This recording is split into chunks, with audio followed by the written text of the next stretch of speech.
Allez, on y va. C'est parti, allez.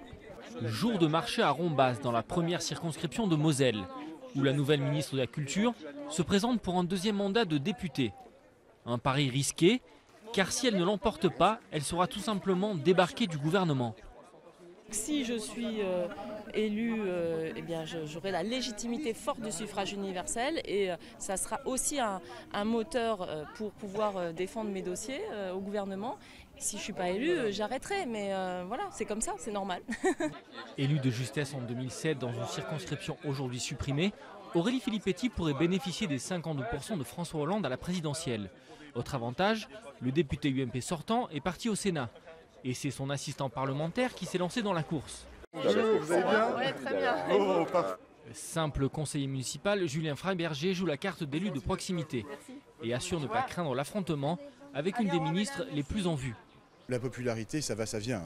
Et puis par ailleurs, il est plus facile, à mon avis, d'être très populaire quand on s'occupe de la culture que quand on s'occupe de l'industrie. Car c'est sur ce terrain que pourrait se jouer l'élection.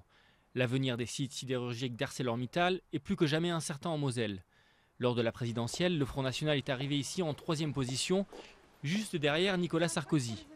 Alors aujourd'hui, sa candidate espère convaincre une classe ouvrière désœuvrée pour s'imposer au second tour. Madame Filippetti arrive aujourd'hui à Florange, dans l'usine ArcelorMittal, en espérant qu'un dialogue va être possible avec Monsieur Mittal, alors qu'elle sait très bien que ce ne sera pas le cas. Et les gens le savent aujourd'hui.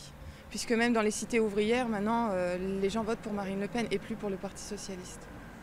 Bonjour. Mais la ministre veut aussi miser sur l'art pour dynamiser l'image de la ville de Metz.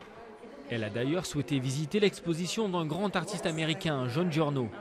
Problème, elle s'est retrouvée un peu seule. Le vernissage, c'était la veille.